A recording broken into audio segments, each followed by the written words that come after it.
Oi, boa tarde a todos. Esperar mais um pouquinho, esperar o pessoal entrar, esperar o Dr. Fábio. Boa tarde, esperando um pouquinho o Dr. Fábio entrar para bater, já tá aqui. Vamos então convidar o Dr. Fábio.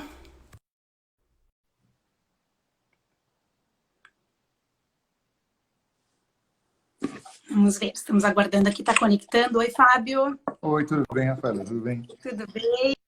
Tudo ótimo. Só.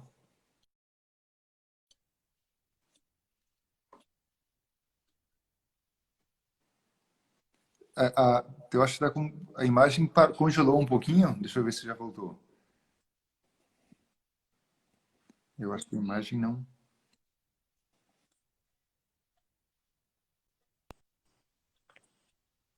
Se sim fica melhor. Oi. Eu tô. Agora voltou, agora voltou. Sim. Durante um momento parou um pouco o áudio e depois O voltou. áudio, Agora eu acho que está mais vamos ver se agora fluido. tá bem. Eu tô te ouvindo bem. Ótimo, então excelente. Então dá para Vamos lá, Fábio, começar. em primeiro lugar, te agradecer por ter aceito o nosso convite. É um grande prazer poder conversar contigo. Estava pensando hoje que já faz quase 10 anos que nos conhecemos, quando eu estive na Espanha fazendo parte Verdade. da minha formação. O tempo voa e é muito bom a gente poder, aproveitando, né, esse momento da pandemia que nos permitiu, então, aumentar essas lives e esses contatos online e poder te ter aqui conosco, então, para conversar um pouquinho sobre esse tema que é tão difícil para a gente e também para as nossas pacientes, né? Que é a falha de implantação, o que fazer quando a FIV não dá certo. Então, é um assunto bastante polêmico, muitas vezes, né? E é muito, muito prazeroso poder te ter aqui conosco, então, para discutir isso nessa tarde. Começando, Perfeito. então, Fábio, eu queria te perguntar. Vamos começar, de repente, pontuando um pouquinho para quem está nos ouvindo o que realmente é uma falha de implantação, né? Porque a gente tem vários Sim. conceitos, várias dúvidas, e às vezes fica, então, essa ambiguidade do que a gente realmente está falando, quando que a gente tem que pensar que a falha da fertilização ela é um problema. Claro. O mais importante para poder entender esse conceito seria entender a base de que nem todo embrião tem que implantar. O embrião humano não está feito para implantar sempre que ele encontra um útero em condições corretas. Então, mesmo tendo um embrião ideal, mesmo tendo um útero em condições perfeitas, nenhum problema adicional, aquele embrião vai implantar em X% de vezes. 50, 70, 60, 35, depende de uma série de questões, principalmente da qualidade do próprio embrião. Mas não é 100%, jamais vai ser. Então, a gente só considera que existe uma falha nesse processo de interação embrião e útero quando esse evento de colocar um embrião e o embrião não implantar ocorre sucessivas vezes. A definição mais aceita hoje em dia é depois de 3 transferências embrionárias, não haver gravidez, com embriões de boa qualidade. Então, olha só que difícil é chegar a uma falha de implantação real, por literatura comprovada como deveria ser. Então, deveríamos ter 3 vezes onde colocamos embriões de boa qualidade e não funcionou. Se os embriões não são de boa qualidade, eu não posso dizer que houve uma falha nesse processo. Houve uma deficiência nesse embrião que ele não pôde implantar. Se já havia um problema de base que a paciente tem, vamos colocar um exemplo aqui, 3 miomas muito grandes invadindo um pouco a parte de dentro do útero, que é a cavidade, já não é uma falha de implantação, existe um problema que está causando isso. E quando falha uma vez, que foi uma das perguntas que mandaram previamente, quando falha uma vez, não dá para classificar isso como que existe um problema, existe uma falha nisso e tem que mudar. Então, tem que partir da base de que não é infalível. E só tem que se preocupar mais e pedir essa série de exames de que a gente vai falar muito hoje sobre isso, quando existe uma forma consistente, como está acontecendo mais de uma vez. Sabe que eu costumo dizer para as nossas pacientes que nós temos a vida teórica, acadêmica, o livro, e nós temos a vida real. E aí entra essa questão do conceito. É muito difícil dizer para um paciente, depois de 2 falhas, em que a gente teve embriões morfologicamente bons ou bonitos, e paciente jovem, nós tínhamos também uma expectativa alta de sucesso, e esse sucesso não foi alcançado. É muito difícil dizer, vamos esperar mais uma antes de investigar. É o mesmo conceito que a gente tem na ginecologia geral com o abortamento de repetição, né? A paciente que está tentando engravidar em casa, depois de 2 abortos, ela vem te procurar para saber o que está acontecendo, tu não vai mandar ela de volta para casa, aborta mais uma vez, depois a gente conversa. Então, essa é a vida real, né? É individualizar a nossa paciente e entender para aquele casal qual é a necessidade em cima da causa da infertilidade, dessa qualidade embrionária dos embriões, a qualidade morfológica dos embriões que foram transferidos, e aí poder discutir, então, a necessidade de começar com essa investigação. Exatamente. Então, na prática, eu costumo dizer algo bem parecido, que se fosse para um aluno meu, eu seria rigoroso em pedir que ele respondesse numa prova, no exame, que tem que ser 3 falhas. Porém, olhar nos olhos do paciente que não deu certo uma vez, não deu certo outra, ou abortou, como foi comentado agora por ti, é muito mais difícil se negar a começar a investigar. Agora, a gente tem que ter muito cuidado em separar as coisas. Uma coisa é começar a investigar, se interessar pelo paciente, se interessar pela dor de não estar conseguindo, de querer descobrir alguma coisa, ou de começar a atuar de forma indevida, antes de ter critérios realmente para poder medicar um paciente, fazer algum procedimento mais invasivo. A gente tem que ter mais cuidado e aí sim tem que primar critérios médicos bem consistentes. Não porque, puxa vida, o paciente está sofrendo e o que custa fazer isso? Pode custar alguma interação medicamentosa, pode custar algum problema que ele não tinha e que a gente está passando por cima. Então, a gente tem que ter muito critério em quando tem que realmente tratar os fatores de falha de implantação. Perfeito. Acho que isso é bem importante também da gente frisar, né, Fábio? Porque as pacientes, até foi uma das nossas perguntas, por que depois de uma falha eu não fui investigada?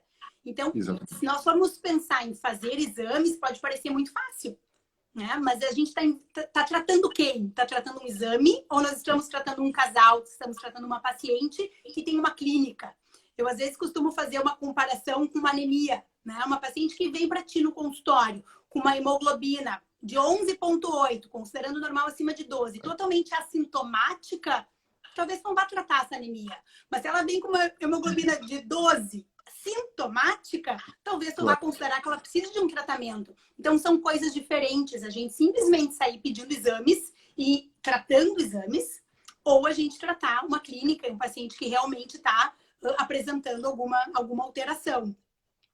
Claro, e a maioria da bateria de exames que se pede hoje em dia para falhas de implantação, ela foi automaticamente importada da bateria de exames que se pede para abortos de repetição, que não são todos iguais. O que acontece é que a gente faz aquela técnica clássica de copiar e colar, e a maioria dos profissionais e das clínicas, incluindo a minha também, acaba pedindo uma bateria extensa de exames que provavelmente não tem nada a ver com aquilo.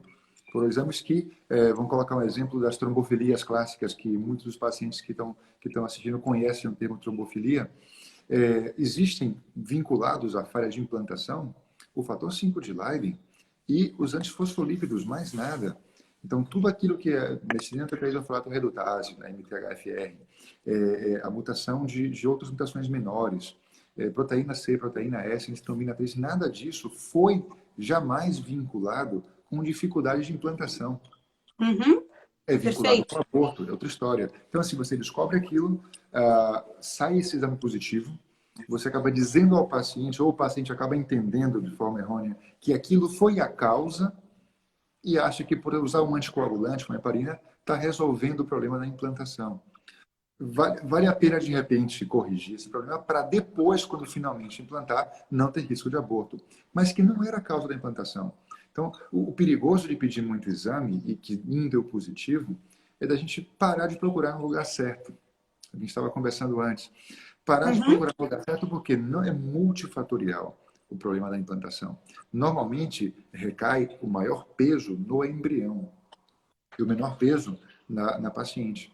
E é natural que a gente costume, os médicos todos, comecem a pedir exames para nossas pacientes, porque ela está diante de nós. É mais fácil tirar sangue de uma pessoa adulta ou fazer um novo embrião para fazer uma biópsia e ver como é que ele está. É enormemente mais fácil fazer um exame de sangue no paciente, fazer um exame de até uma biópsia, até alguma coisa a mais, porque é o paciente que está demandando, está na sua frente, pode fazer, é mais imediato. Então, começamos por aí e deixamos para olhar por último o embrião pela complexidade que é avaliar o embrião de uma maneira máxima, né? Mas, normalmente, é o embrião quem tem essa responsabilidade por conseguir implantar. E se a gente encontrar um fatorzinho menor lá no começo, muitas pessoas deixarão de investigar onde tem que investigar, se contentarão com tratar um fator menor que não era a causa. Uhum. Tá surgindo uma pergunta aqui, Fábio, outra associada, acho importante a gente esclarecer. Estão perguntando, trombofilias não é causa de falha de implantação? E aí depois perguntaram também um FAN reagente, um fator nuclear positivo de 1 para 160. Se isso poderia ser uma alteração que poderia atrapalhar a FIV. Normalmente, assim, a primeira pergunta, as trombofilias, acabei citando, que é o fator 5 e o gene da protrombina em homozigose também, alteração da mutação do fator 2 da protrombina em homozigose, e os antifosfolípidos. Os outros, isoladamente, não causariam problemas de implantação, poderiam causar de aborto e, poxa, também teria cabimento tratar o paciente, porque quando engravidar, ele vai precisar depois de estar corrigido para não ter riscos de aborto. Não é que vai abortar, é ter um risco um pouco maior comparado a uma pessoa que não o tenha. E o fator antinúcleo, ele nunca foi vinculado a problemas de implantação. A titulação não importaria, na verdade, o fator antinúcleo está vinculado com doenças reumáticas, não está vinculado a... Estou falando uma coisa, sai em espanhol, desculpa, tá?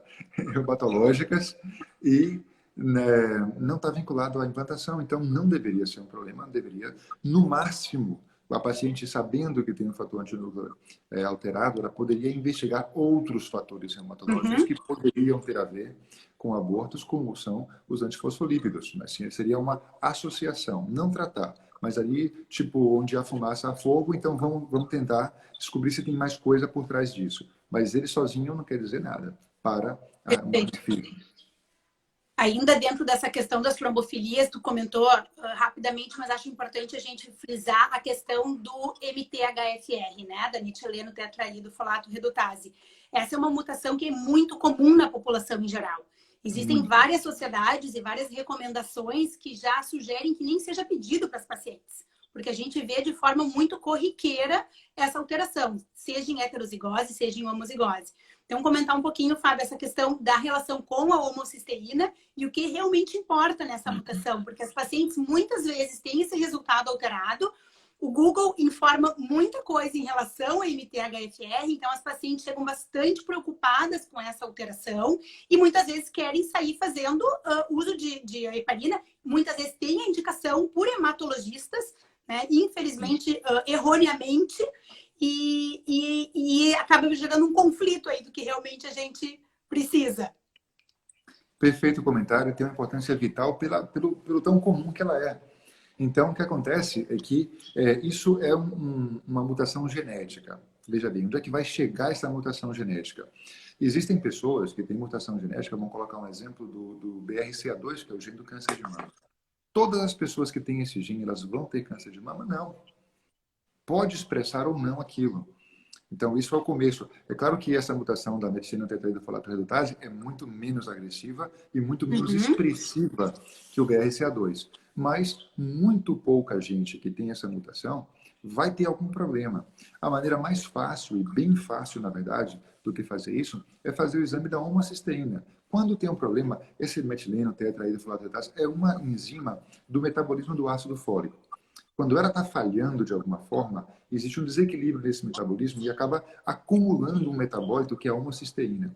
A homocisteína em excesso no sangue causa uma hipercoagulação. O paciente coagula muito rápido e deveria tomar um anticoagulante. Não seria mais fácil medir apenas a homocisteína? E se ela está elevada realmente, a gente vai para trás e busca a causa genética. Se a gente vê que a homocisteína é normal, não há indicação nem sequer para pedir essa mutação. A mutação. Então, hoje em dia, nos nossos protocolos aqui, quando a gente faz, hoje em dia tudo é bem automatizado e informatizado, quando eu dou um clique para pedir exames de falha de implantação ou de aborto de repetição, não sai a metileno tetraído folato redutase, não peço mais. Peço homocisteína. Das raríssimas vezes que dá positivo, então eu vou atrás da causa. E aí eu peço essa mutação. Que existem vários subtipos da mutação. Eu tive com uma paciente na semana passada da Venezuela e ela foram pedidos para ela 3 mutações da metileno tetrahidrofolato. A C677, que é a clássica, que realmente tem um pouco mais a ver, e outras que não têm nenhuma relevância. Ou seja, tem que ter muito cuidado com interpretar isso e não tomar de forma exagerada uma heparina. Uma heparina não é água com açúcar. É uma medicação injetável, é um anticoagulante, e por mais que use em doses profiláticas, pode desequilibrar algo que já estava equilibrado. Então, você tem que ter certeza de que algo está desequilibrado para poder medicar um paciente equilibrado. Porque você pode fazer o contrário. Então, tem que ter muito cuidado. Perfeito. Perfeito. Fábio, o que tu pensa em relação à vitamina D? A gente teve uma era aqui no Brasil de muita reposição de vitamina D, depois isso diminuiu um pouco e agora isso está mais forte em relação à reprodução, né? Muito questionamento de vitamina D em relação ao ovário, que é o que a maioria dos estudos nos mostra, né? A relação da vitamina D com a estimulação, mas também alguns comentários e algumas dúvidas em relação à vitamina D e à implantação. Isso, bom, bem interessante isso. Frisar que está mais vinculado à resposta ovariana, mais do que realmente à implantação do embrião, que é o tema de hoje. Mas o problema da vitamina D são os parâmetros de normalidade. Eu acho que nenhum médico em sã consciência concorda com os cut-offs, que são digamos, os níveis de normalidade que eles pedem. Valores de referência. Sim. Segundo os valores de referência, obrigada, a maioria dos indivíduos teriam déficit de vitamina D, e isso não pode ser normal que a maioria das pessoas estejam esse problema, se o normal, por definição semântica, é a norma, o que segue a norma. Então, a maioria das pessoas deveria ter esse valor dentro do normal. E olha que em países como o Brasil, como a Espanha, onde sol não falta, seria mais comum de ser, bom, na Finlândia, no inverno, existe déficit de vitamina D. Em comunidades muçulmanas, onde as mulheres não deixam o sol tocar o corpo, porque estão totalmente cobertas por suas vestimentas, etc. Isso faria um pouco mais de sentido. Mas em países onde não tem carência de sol, onde não tem carência nutricional, tudo isso realmente faz a gente pensar que não tem sentido que a minha paciente saudável, bem alimentada, que não falta nada na dieta dela, que não tem nenhuma doença, ela tenha com déficit de vitamina D e tenha que tomar em comprimidos. Eu costumo fazer uma brincadeira que não é brincadeira, é um pouco de verdade, e puxar para o passado. O paciente pensa, olha, nossas mães não tomaram vitamina D durante a gravidez. Eu acho que não tomaram nem ácido fólico nossas mães. Dependendo da idade de que cada um tenha, não tomaram nem ácido fólico. E tinha uma alimentação saudável e acabou. É claro que eu não quero também simplificar e menosprezar tudo, mas é muito controverso, muito controvertido o papel da vitamina D na reprodução. Ainda precisa encontrar o seu lugar. A diferença da heparina é apenas uma vitamina e realmente mal não deveria fazer. Mas não parece ser tão importante como se comenta. A ciência tem isso de subir a importância, descer a importância e vai encontrar o equilíbrio dentro de pouco e a gente vai usar para casos específicos. E o mesmo está acontecendo em relação a hormônios da tireoide, né?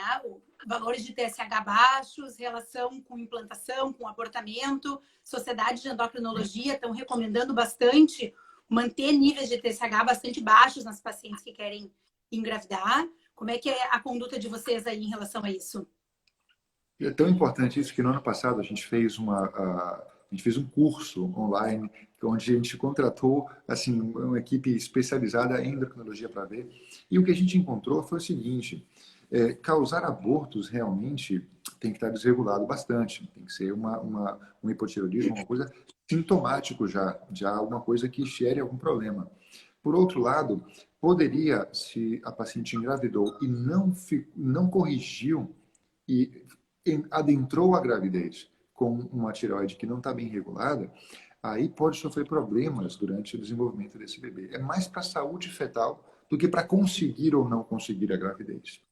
Então, ainda estaríamos em tempo, não é o ideal, mas estaríamos em tempo de que, uma vez grávida, a gente acabar descobrindo que a hormônio tireoideiro não está nos níveis adequados e temos tempo ainda de corrigir para não ter problema com a saúde fetal.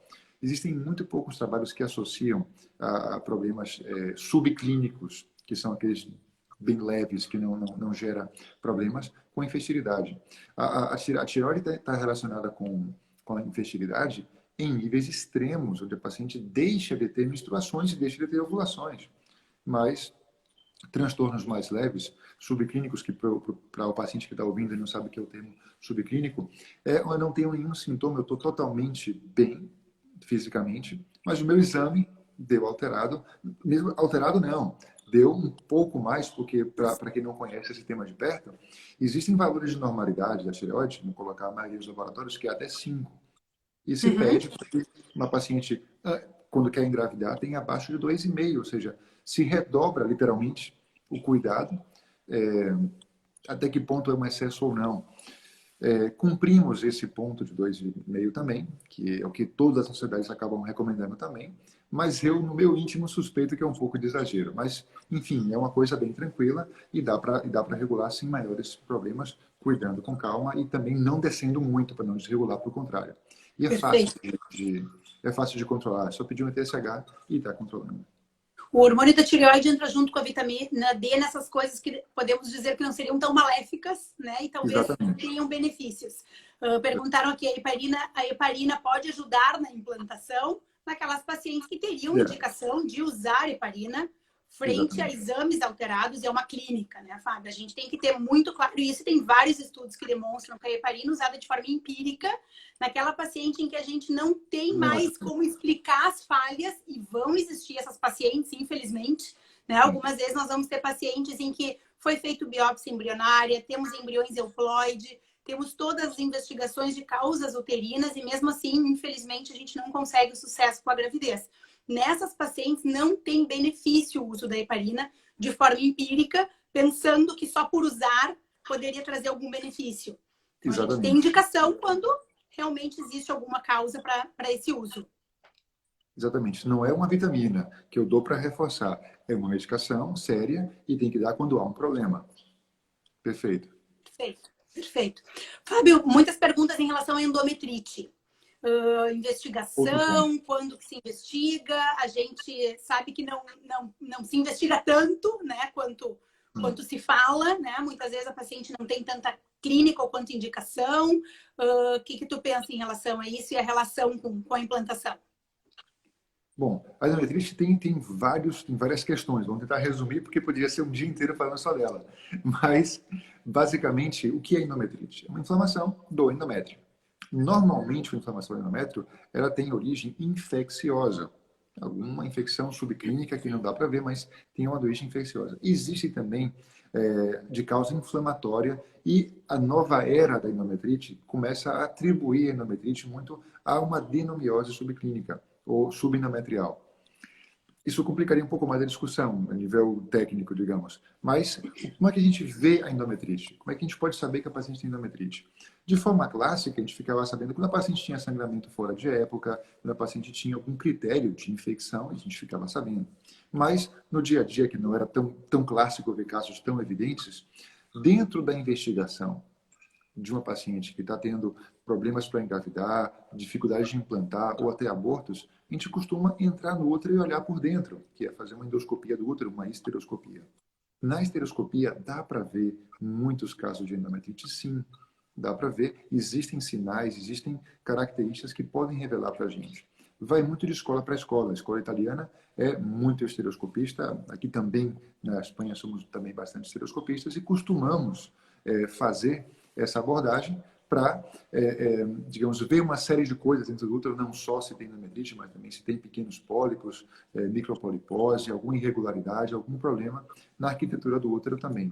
Então, um teste poderia acabar vendo várias coisas, incluindo a endometrite. É claro que existem pessoas que chegam a fazer uma biópsia do endométrio. Existe agora uma técnica mais nova, uma técnica molecular, de biologia molecular, para poder, com a biópsia, determinar se tem endometrite ou não e o que fazer. Está se avançando bastante. Mas tem que ter.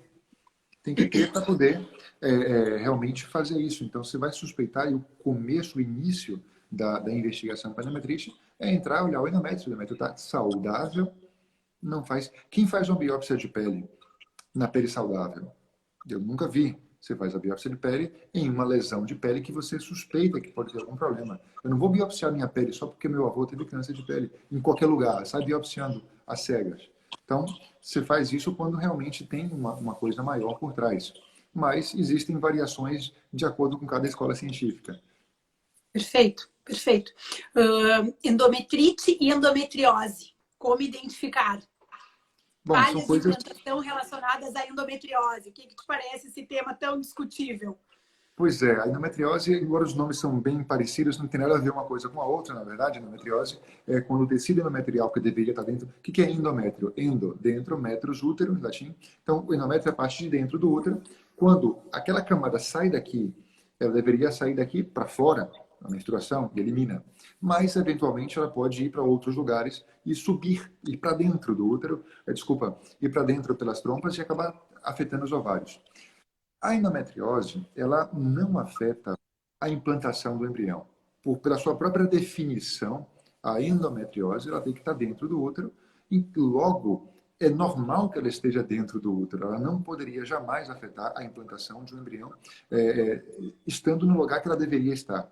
Ela só vai afetar e vai causar inflamação quando ela sai do útero, ou para os ovários, onde causa perda de tecido ovariano, inflamação ovariana, óvulos de pior qualidade, embriões de pior qualidade, outra vez o embrião sendo soberano e mais importante, ou nos casos onde ela invade o miométrio e passa para dentro do útero, que é a adenomiose, e que tem como ser vista por ultrassonografia, por ecografia, técnicas específicas, mas tem como identificar também. Mas a endometriose pura e clássica, ela não deveria ter digamos, afetar a implantação do embrião, afeta a qualidade do embrião, porque o óvulo está afetado. Mas aí é uma outra via, tá? Se você tem já, de repente, um embrião congelado, ou está usando embriões que vêm de uma ovodoação, por exemplo, a endometriose não afeta em absoluto a implantação do embrião.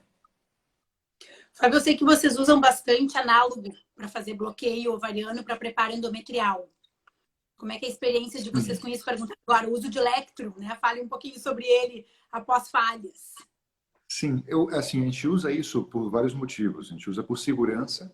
O motivo principal por usar um bloqueio hipofisário é a gente colocar em pausa todo o ciclo menstrual daquela paciente e eu posso controlar e programar as datas de uma forma tranquila.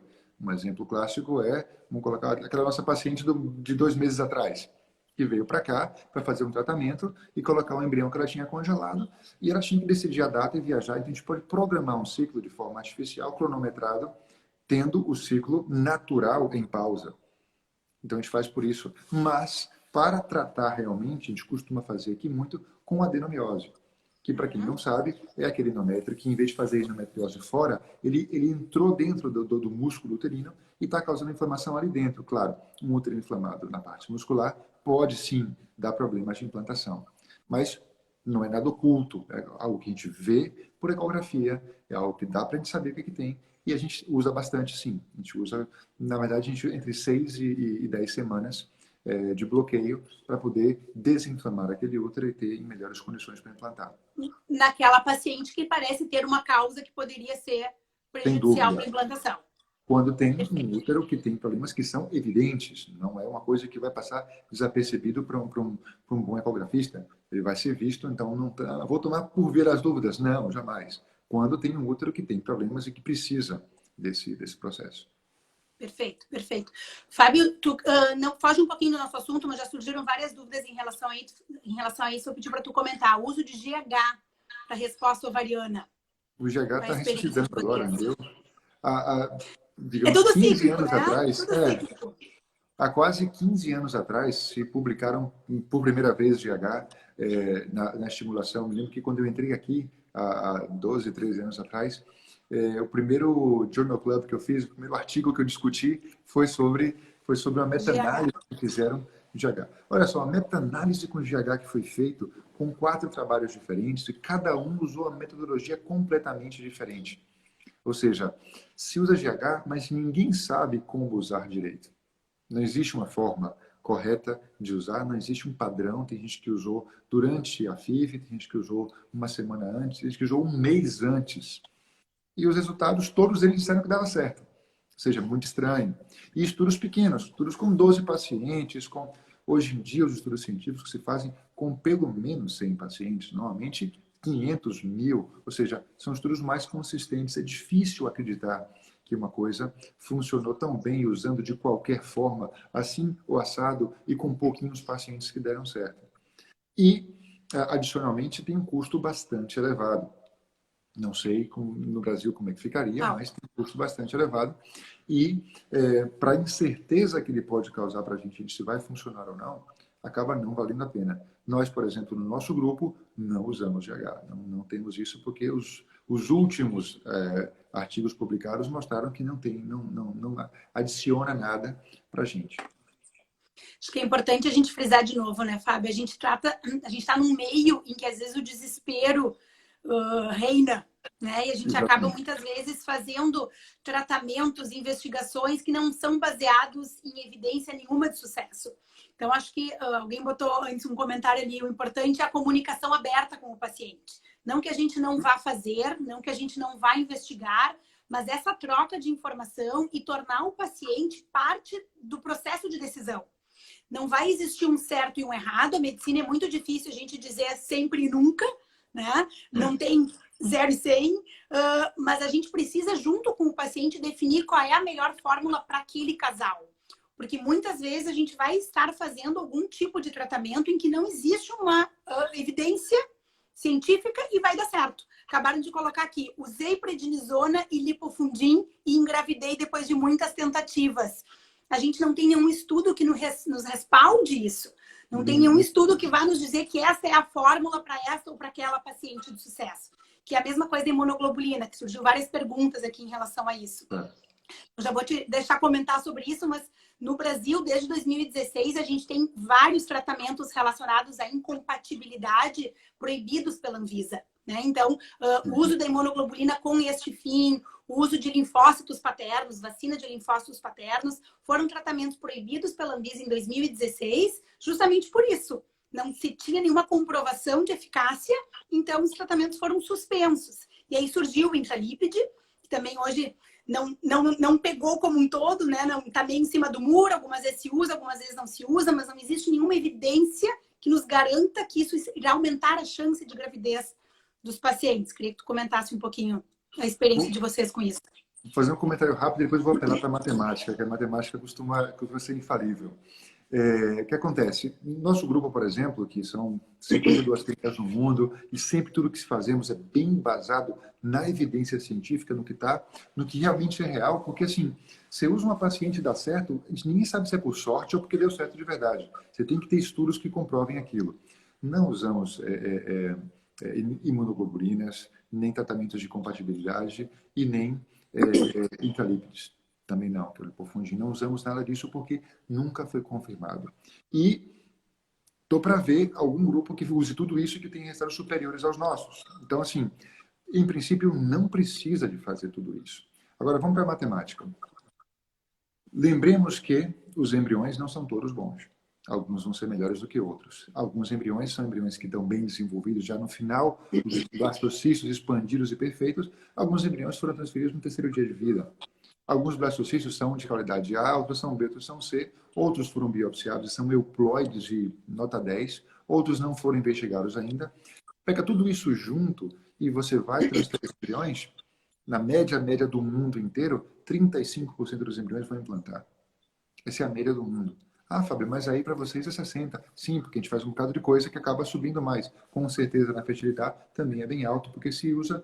Mas, no geral, apenas 1/3 dos embriões vai implantar. Então, você coloca um embrião no implanta, coloca outro no implanta, e o terceiro implanta, faz parte da estatística. Agora, quando foi na terceira, e você usou métodos não científicos para guiar suas decisões, e você, da primeira que não deu certo, você colocou heparina. Da segunda que não deu certo, você colocou intralípido. Ah, engravidou com intralípido. Até que ponto foi porque era necessário ou foi porque aquele embrião que era o melhor foi o terceiro a ser transferido? Não é assim que se faz ciência, não é assim que se demonstra que uma coisa funciona ou não. Porque funcionou para uma pessoa, poxa, tem uma paciente minha que me disse textualmente que ela queria colocar o embrião dela no mês de maio e que não deu para colocar em maio, isso vai esperar o ano que vem porque ela só engravidou em maio. Não é científico, na cabeça dela faz sentido. E ela vai esperar um ano inteiro para colocar, porque os 2 filhos dela que ela teve aqui antes com a FIV foram colocados em maio. E ela acredita, eu tentei dissuadir, mas nem sempre a gente pode fazer isso. E por último, a nossa Deixa em maio, deixa em maio. Pois é, no maio do ano que vem a gente se vê. É um exemplo bem bobo, mas de que é uma coisa não científica, mas que o paciente acredita e a gente tem que fazer isso.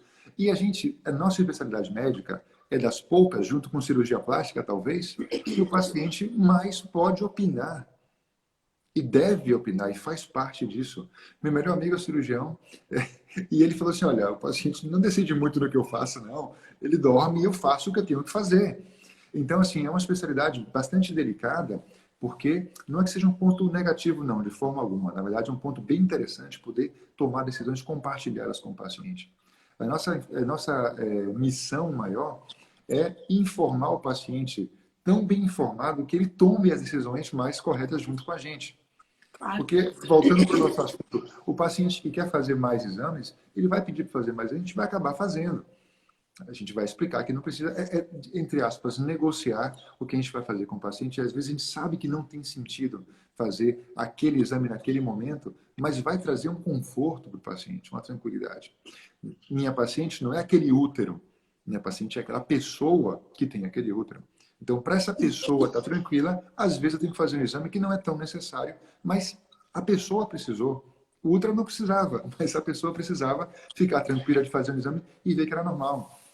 Então, às vezes... Isso entra a questão da ansiedade, né? A gente lida com um tratamento que gera muita ansiedade. Esse fator emocional, às vezes, ele é importante nessa tomada de decisão. Vai te deixar mais tranquila saber que a gente investigou, que não tem problema nenhum, e a gente vai seguir para uma segunda tentativa mais tranquilos, ou isso não vai fazer a menor diferença para ti? Então, às vezes, perguntaram aqui, a ansiedade atrapalha? A gente não tem como medir. Tivemos há 2 semanas atrás uma live com a doutora Débora, que é a nossa psicóloga, e ela colocou muito isso em relação à pandemia, ao momento em que a gente está vivendo, quanto tudo isso está mexendo com as pessoas, essa espera. Vocês já estão retomando os tratamentos aí, né? Estão um pouquinho mais na nossa frente. Mas o quanto essa ansiedade toda atrapalha, e às vezes a tomada da decisão de fazer ou não alguma coisa, de investigar ou não algo a mais, ajuda nisso, né? Para dar uma tranquilidade maior e esperar o mês de maio, se maio é o que faz ela acreditar que vai dar certo. E às vezes a gente tem que respeitar isso é do paciente. Sim. Não, temos que respeitar, até porque o fato de fazer o tratamento em si não é obrigatório, não cura ninguém, não gera saúde. É para ter um filho, é algo a mais que surge da necessidade daquele paciente, daquele casal, em conseguir ter um filho ou aumentar a sua família. Quer dizer, isso, na verdade, a gente tem que ter muito cuidado em não mandar no paciente, nesse caso, não. Às vezes, numa UTI, eu tenho que mandar. Não tem escolha, não tenho que perguntar para ninguém o que eu tenho que fazer. Perderia tempo precioso. Mas o nosso trabalho é sempre a decisão compartilhada com o paciente. E quanto mais informação a gente puder dar para o paciente e mais ele souber o porquê das coisas, já não cabe nos tempos de hoje dizer para o paciente, tem que fazer isso, por quê? Porque é para fazer assim e acabou. Não cabe. Você tem que dizer por quê. Você tem que mostrar ao paciente, não tecnicamente, não exagerar com tecnicismos para o paciente se perder, mas explicar de uma maneira fácil de que ele entenda a importância de fazer aquilo ou a não importância de fazer algo que ia consumir mais tempo, mais custos, às vezes invasivos exames, às vezes que... Então, assim, eu costumo perder mais tempo, dedicar mais tempo explicando aos pacientes por que não fazer aquilo do que por que fazer aquilo. Por que fazer? Normalmente, claro. Então, no nosso consultório, eles querem tanto ter aquela gravidez, aquele bebê, que eles estão disponíveis para fazer o exame que for. Não, olha, essa palavra eu já ouvi muitas vezes aqui, me vira do avesso, que eu quero descobrir o que é que eu tenho. Sim, até que ponto? O que precisa fazer? Eu estou aqui para guiar o que precisa, o que não precisa fazer. O paciente quer fazer tudo. Então, nosso papel de filtro do que deve fazer ou não. E não é fácil. Perfeito. Prometo que a última pergunta é difícil, depois ficam só as fáceis. Vamos falar um pouquinho sobre KIR? Bom, muitas perguntas uma pergunta... do que é KIR. Essa é a pegadinha da live. Isso. Na verdade, não é uma pergunta difícil, é uma pergunta difícil de contextualizar. O que é o KIR? O KIR é uma proteína, digamos, uma proteína que tem a mãe e que vai algumas conformações de Qi são mais reativos, outros são menos reativos, para explicar de uma maneira mais simples.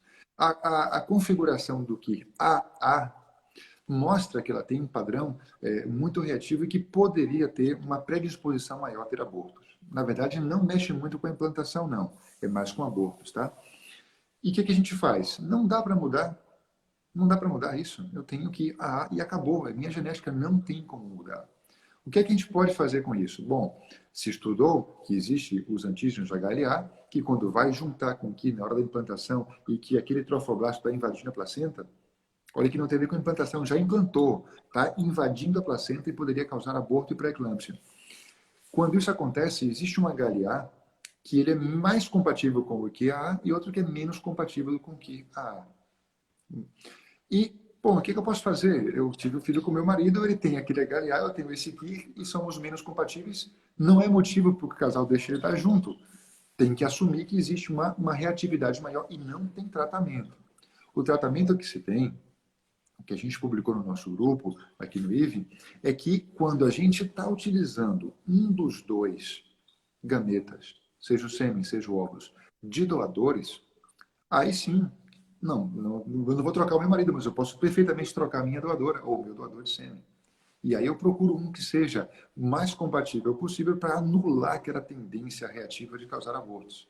Então, o que só tem sentido fazer quem está em tratamento para a doação de óvulos ou de sêmen, ou de ambos, claro.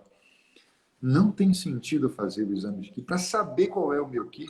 Se eu vou fazer um in vitro com meu marido e acabou.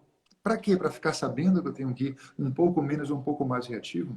Isso não vai levar a nenhuma solução.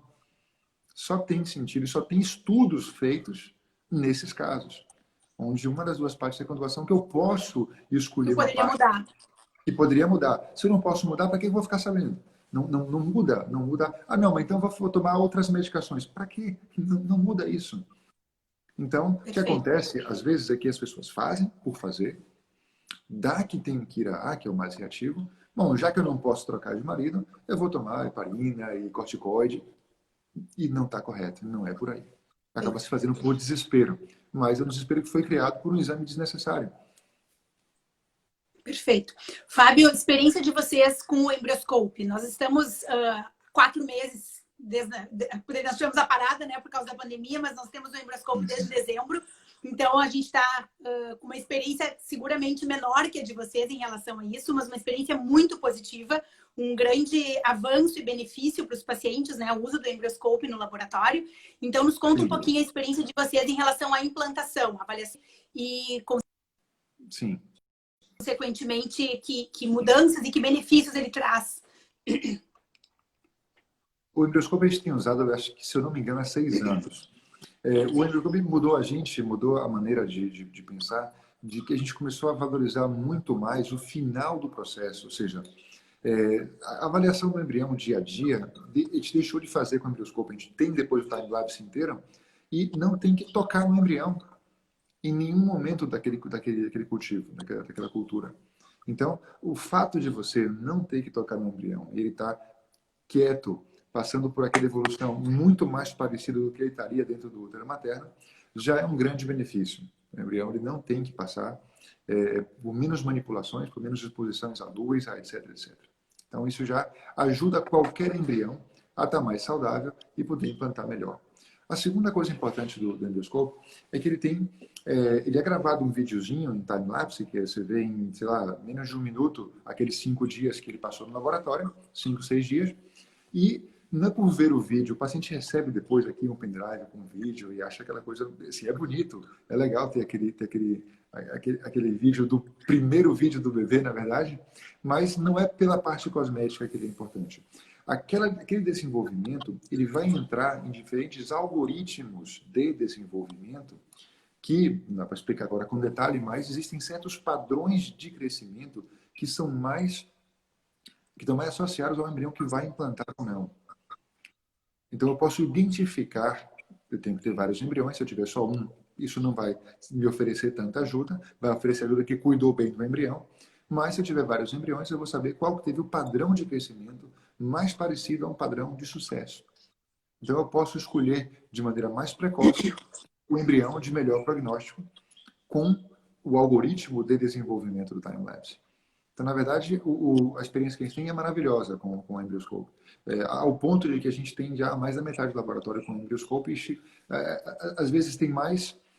Tem uma coisa engraçada que o paciente às vezes descobre que fez o embrioscope depois, porque ele é um produto, teoricamente, não sei como é que vai ser feito aí, mas aqui existe um custo adicional para colocar o embrião no embrioscope, mas às vezes o incubador está livre, e por que não colocar o embrião ali? Quer dizer, eu não tenho lista de espera para aquele embrioscope, e tem pacientes que acabam sendo avaliados por ali, porque é um método a mais, e provavelmente ele vai ser o único método de avaliação em pouco tempo.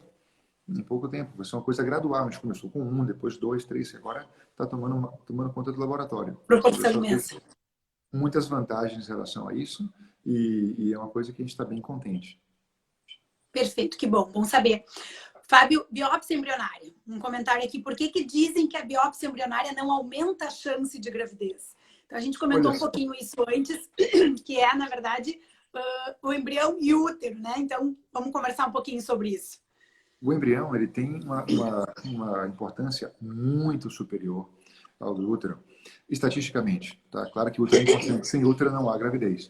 Mas deixa eu te cortar, Fábio, só respondendo uma outra pergunta que também foi perguntada aqui. O que é mais importante, a idade do óvulo ou a idade do útero? E aí entra nesse teu comentário, né? Que o embrião é infinitamente mais importante. Isso, sem dúvida. É claro que uma idade extrema do útero, uma mulher de 50 anos, vai ter uma chance menor de engravidar do que uma mulher de 30. Agora, uma mulher de 40 e uma de 30 tem as mesmas chances, até 44, as chances são praticamente as mesmas de engravidar, falando da receptividade uterina. No caso do embrião, o embrião vai perder muito mais qualidade com o tempo, com a idade. Até porque, com 50 anos, muito poucas mulheres vão ter óvulos para poder criar embriões. Então, e já com 40 começa a diminuir muito a qualidade, etc. Então, a biópsia embrionária, existe um famoso estudioso dentro do nosso meio, que você vai conhecer perfeitamente, os pacientes talvez não, que é o tal do Cory-Bianakis, que é um grande, investigador que faz muita meta-análise, ele trata de números. Então, ele resolveu um dia fazer um estudo que eu pessoalmente levantei no congresso e tive que dar uma vaia, entre aspas, para ele, que é um cara grande, porque ele fez um estudo, desenhou e publicou, dizendo que a biópsia embrionária não aumenta a implantação. Veja bem, não aumenta a implantação porque ela não modifica o embrião, ela não melhora o embrião, ela apenas me diz que aquele embrião não vai implantar e não trabalhe com ele. Se eu tenho 5 embriões e eu sei que 2 dele podem implantar, e os outros 3 não vão implantar, faça o que faça, aquela fecundação in vitro, no final das contas, ela vai funcionar ou não vai funcionar, independente de fazer a biópsia. A biópsia, ela evita transferências que vão falhar com certeza, evita transferências que vão acabar no aborto com certeza, porque está escrito naquele embrião que ele tem uma trissomia 22, tem uma trissomia 17, vai abortar com certeza, não tem outra. E evita a síndrome de Down, síndrome de Edwards, de Patot, Klinefelter, etc. Então, a biópsia embrionária, ela não melhora o embrião, é impossível, não precisava ter feito um estudo tão importante para poder demonstrar isso, foi isso que eu fui falar com ele no congresso. Não faz sentido nenhum um estudo tão grande para dizer que não aumenta a taxa no final do processo, a paciente vai engravidar com ou sem biópsia. Sim, mas no final do processo. Se eu quero que eu engravidar com o meu primeiro embrião, sem dúvida que a biópsia vai, excluindo aqueles que não vão funcionar, vai me dar o que pode funcionar no começo. Então, sem dúvida nenhuma... A biópsia é um método de seleção, né? De seleção, é um método de seleção. Ou, se a gente quiser falar do contrário, um método de exclusão. Na verdade, você diz assim, olha, não trabalhamos com aqueles embriões que não estão bem. Tanto é que a maioria das clínicas que fazem biópsia embrionária de maneira rotinária costuma transferir menos embriões. Hoje em dia, claro, 92% das vezes colocamos um embrião. Apenas 8% das vezes colocamos 2 embriões de vez, quando são aqueles de pior qualidade. Mas se a gente tem um embrião que desenvolveu bem, que foi até o final, temos um laboratório de bom nível, temos uma seleção feita com biópsia. Poxa, se a grosso modo, uma paciente com 38 anos, apenas 38 anos, a metade dos embriões estão anormais com a biópsia, por culpa da biópsia, porque foi descoberto pela biópsia. Eu já, de cara, colocando um embrião biopsiado, já vale por 2 não biopsiados. No mínimo, com mais de 40 anos, não, vale mais ainda. Então, aquilo de que a paciente tem 42 anos, vamos colocar 3. Não, vamos fazer uma biópsia e vamos colocar o que vai funcionar. Ou não colocar nenhum se não for funcionar. Ah, mas que tristeza não colocar nenhum. Tristeza é colocar e depois abortar. Tristeza é colocar e não funcionar e fazer milhões de exames e tomar heparina e fazer um bocado de coisa que não precisava. Porque nunca pôde funcionar. Porque o embrião nunca ia funcionar mesmo. E a gente resolveu a biópsia, muitas vezes, ela também vem para nos dar respostas, né? E aí as pessoas estão colocando aqui, é muito difícil, é muito frustrante a gente não ter respostas. E às vezes a biópsia, ela vem com esse intuito de nos explicar o que está acontecendo.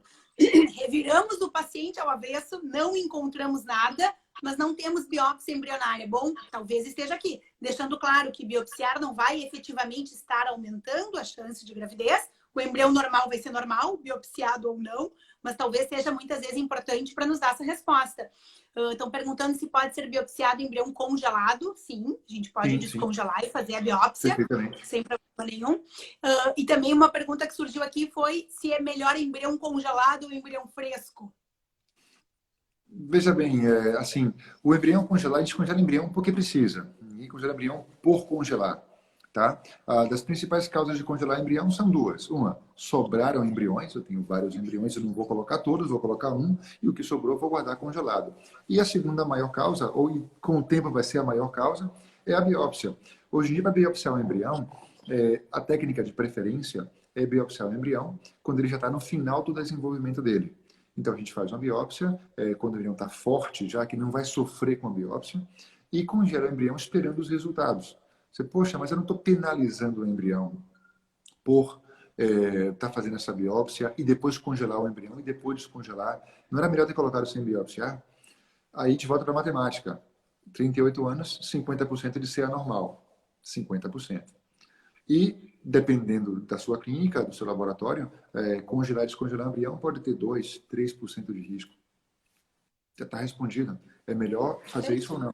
Então, assim, a tendência é essa. Eu arriscaria dizer, com o risco de entrar em conflito para os colegas que não o fazem, de que só não vai recomendar fazer uma biópsia embrionária aquele que não tiver uma tecnologia boa para fazê-la. Então, se tem tecnologia, não perdemos nunca, sempre ganhamos com isso. O pior que pode acontecer é sair em todos normais e o paciente ter a sensação de que não fez sentido fazer. Não serviu para nada. Mas eu não tenho nenhum paciente que tem vários embriões normais que ficaram tristes. É o contrário, é uma alegria. E aí também perguntaram se a biópsia poderia prejudicar o embrião. Então, até aí está a resposta, né? Uma biópsia bem feita, um laboratório que tem domínio dessa técnica, a gente não tem prejuízo em relação ao embrião, mas é evidente que o embrião euploide pode não implantar. Né? De novo, reforçando, a biópsia não garante a implantação. Não garante 100%. Enfim, por exemplo, vamos colocar um exemplo. Uma cirurgia de vesícula. Tem uma pedra na vesícula e vou operar a vesícula. Se opera de forma tão corriqueira por videolaparoscopia, tão rápida, tão banal, que se faz em larga escala, em grande escala. É possível você ter uma complicação na cirurgia dessa e você vira óbito? 0,0001%. Justifica você dizer, não, eu não vou aguentar, eu não vou operar a minha vesícula porque eu tenho medo da cirurgia. Justifica ter medo da cirurgia? Poxa, o risco é tão pequeno e eu tenho um problema. Eu prefiro tratar de outras formas, viver com uma doença, do que ir para a cirurgia pelo medo da cirurgia. Para algumas pessoas, um número pequeno de pessoas, sim, vai deixar de ter uma qualidade de vida porque teve medo da cirurgia. Mas para a maioria que realmente resolveu fazer aquela cirurgia e assumir um risco que eu costumo chamar de um risco virtual, o que é um risco virtual? Na prática não acontece. Acontece e a gente tem que dar um consentimento informado dizendo que é possível que isso aconteça, mas na prática acaba não acontecendo. Uma amniocentese, por exemplo, uma amniocentese feita com uma pessoa experiente, com o chefe do serviço, nunca vai perder um bebê. Agora, pede para o residente fazer, bom, aí realmente pode acontecer algum problema. Então tem que escolher bem quem vai biopsiar os embriões. Se vai ser um aprendiz de embriologista ou se vai ser um embriologista que está acostumado com isso. Sendo a segunda opção, não tenho medo. Nosso tempo está chegando no fim, mas eu queria ver se dá tempo para a gente ainda abordar 2 coisas. O meu era várias perguntas em relação ao ERA, tua opinião, quando fazer, e depois o que fazer com o endométrio atrófico. Uau, essa é bem difícil. Esse é o último capítulo estou fazendo um curso agora novo, um curso novo online do IVE, onde o último capítulo que eu acrescentei agora na reedição foi do endométrio atrófico, que é difícil. E é um tema assim bem complicado. E, enfim, bom, vamos responder as perguntas que o tempo parece que está no limite. O ERA é um teste que eu tenho um carinho super especial pelo ERA. O ERA foi desenvolvido no consultório número 5 do IVE Valência, onde estava o Dr. Carlos Simon, e eu trabalhei a vida inteira no consultório número 4, ou seja, meu vizinho de consultório. Toda vez que ele precisava de uma ajuda para fazer uma biópsia, ele me chamava, estava dentro do ERA desde os primórdios. Estou super feliz com isso, ajudou a inúmeras pacientes minhas. Mas o ERA ele foi criado com a filosofia de ser um teste para pacientes com falha de implantação. E voltamos para a primeira coisa que a gente conversou aqui. A paciente que falhou não tem falha de implantação, ela pode ter sido um embrião que não foi competente o suficiente. Quando a gente tem sucessivas falhas, fazemos o ERA para descobrir por que foi que aquele endométrio, aparentemente, no ultrassom está preparado e por que foi que ele não está. Será que tem algum problema com a janela de implantação? Não fazemos o ERA antes de colocar o primeiro embrião. A gente faz quando tem problemas. Como não fazemos endoscopias no útero, esteroscopias antes de colocar o embrião, como não pedimos exames de trombofilia, nem de tudo que a gente falou sobre hoje aqui, antes mesmo de colocar o embrião. A gente faz depois de. E o ERA, por muito carinho que eu tenha, é um exame onde eu tenho que tirar um pedacinho do endométrio. É invasivo. Quando tem que fazer. E tem que assumir que é desagradável. Mas, como qualquer outro exame do que a gente conversou hoje, não deve ser feito por fazer. Deve ser feito quando existe dúvidas de que aquilo indicação. Não está... Uma indicação, exatamente. Perfeito. E a outra, esqueci agora, o outro era o quê? Endométrio atrófico. Endométrio atrófico. O endométrio atrófico é muito mais complicado de responder. Primeiro, a gente tem que ver se existe uma causa. O endométrio atrófico porque a paciente teve um aborto e uma curetagem muito abrasiva e que ficaram cicatrizes.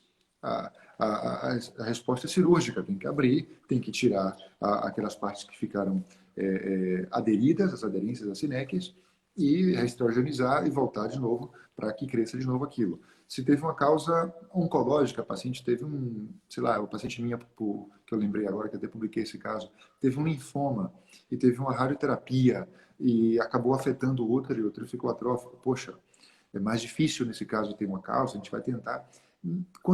Dizem que quando tem várias terapias para resolver um problema, é porque nenhuma serve. Se alguma servisse, teria essa que seria sempre a solução. E é o que acontece com o endométrio fino, com o endométrio atrófico. Existem várias tentativas para conseguir melhorar ele, mas a que a gente tem visto que melhora mais é a cirúrgica. E só para comentar agora um preciosismo, lembra do Thiago Santamaria, que foi colega nosso quando você estava aqui? O Thiago publicou um trabalho muito legal, que ele já se dedica hoje do que fazer fibra, ele está fazendo no laboratório realmente, com células-tronco que foram colocados dentro do útero para poder regenerar e aumentar esse endométrio fino. Mas não era qualquer endométrio fino, não. Era para pacientes com síndrome de Ashman, que é esse caso de endométrios que sofreram uma lesão. Mas é uma coisa assim super exceção. Tá? A maioria do primeiro tem que ser investigado a causa. E da causa, procurar a solução. Não são todos iguais. Ótimo. Fábio, te agradecer imensamente ter passado essa 1 hora que voou. Faltou muitas perguntas, não deu para responder a todas. Tentei ir juntando as perguntas que iam chegando mais parecidas para a gente poder dar o maior número de respostas possível para quem estava nos ouvindo. Um grande prazer te ter aqui conosco. O Dr. Petraco te mandou um abraço aqui. Estava camuflado no nome de outra pessoa, mas no final ele se identificou e te mandou um abraço. Eu peço desculpa se alguém... Eu não li nada, na verdade, porque se eu leio, eu não te vejo, eu não me concentro, então eu acabei não lendo nada. Eu peço desculpa se alguém falou alguma coisa e eu não comentei, porque eu realmente não estava lendo as perguntas. Acho que a gente conseguiu responder a grande maioria, nos colocamos à disposição, tenho certeza que o Fábio também, se surgir mais alguma dúvida específica que a gente possa ajudar, né? E propagandear a todos, então, que vocês fiquem sabendo que hoje o Fertilitar vai lançar uma campanha super especial dentro do mês de maio, dentro de uma linha que o Fertilitar já fez antes e agora a gente resolveu reativar essa campanha. Então, convido todos para ficarem ligados no Instagram do Fertilitar e tomar conhecimento dessa campanha que está vindo aí para beneficiar ainda mais as nossas pacientes. Fábio, muito obrigada. Maravilha. Um grande abraço e se Um abraço cuidem enorme. aí. Foi um prazer. Tchau, tchau. Tchau, tchau.